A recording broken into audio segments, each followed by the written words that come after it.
जैसे ही लड़के ने जूस खत्म किया, उसे लगा कि जूस उसके हाथों से चिपका हुआ है। उसने दाहिने हाथ से पोंछने की कोशिश की तो बायां हाथ चिपक गया। जितना वह पोंछने की कोशिश करता उतना ही चिपकता जाता। जैसे ही उसने कांच का गिलास उठाया, वह उसके हाथों में टूटकर बिखर गया। स्कूल में जहाँ बच्चे पढ़ाई करने के लिए किताबें लाते हैं, वह उन्हें खाने की कोशिश करता है और उसका पेशाब इतना जहरीला है कि वह टॉयलेट को जंग खा सकता है। उसके छोटे हाथ से वह गाड़ियां भी पलट सकता है। इस लड़के का नाम है ओवेन। उसका कद छोटा है और स्कूल में साथ ही उसे अक्सर कम आंका करते हैं।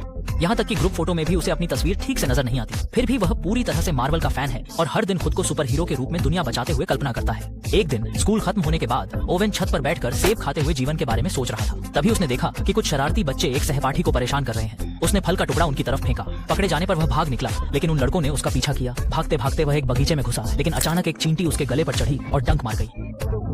ओवेन की आंखों के सामने अंधेरा छा गया और वह बेहोश होकर जमीन पर गिर गया। जब वह जागा तो रात हो चुकी थी। लड़खड़ाकर वह घर पहुंचा और सीधे बिस्तर पर सो गया। उसे नहीं पता था कि चींटी का जीन धीरे धीरे उसके शरीर को बदल रहा है। आधी रात को अचानक जागकर उसने फ्रिज खोलकर चॉकलेट केक और मिठाइयां खाना शुरू कर दिया। अगले दिन जब वह उठा तो उसका कमरा पूरी तरह से अस्त व्यस्त था। नाश्ते के समय और भी अजीब घटना हुई। जैसे ही उसने जूस का डिब्बा रखा, वह उसके हाथ से चिपक गया, बिल्कुल ऐसे जैसे जिगरी दोस्त अलग न हो। लेकिन उसके पिता ने आसानी से उसे छुड़ा दिया। जैसे ही उसने कांच का गिलास उठाने की सोची, गिलास टूट गया। उसके पिता ने चौंक कर कहा कि अब से केवल देशी गिलास इस्तेमाल होंगे। स्कूल का वक्त होते ही ओवेन तेजी से स्कूल भागा। जैसे ही उसने क्लासरूम का दरवाजा खोलने की कोशिश की, सभी साथी हैरानी से उसे देखने लगे। खेल की क्लास में जब टीचर ने पास आकर आत्मरक्षा सिखाने के लिए छोटे ओवेन को चुना, तो उसने एक झुकाव भरी चाल से बचाव करते हुए टीचर को एक झटके में 100 मीटर दूर फेंक दिया। सभी सहपाठी चकित रह गए। खतरा भांपते हुए ओवेन तुरंत वहां से खिसक गया। स्कूल के बाद मार्वल का दीवाना उसका दोस्त केट उससे मिला। केट ने ओवेन से कहा कि उसका शरीर अलग से अद्भुत है और वह भविष्य में बड़ा स्टार बन सकता है।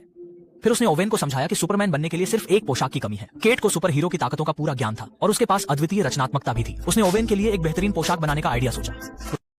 Little red book.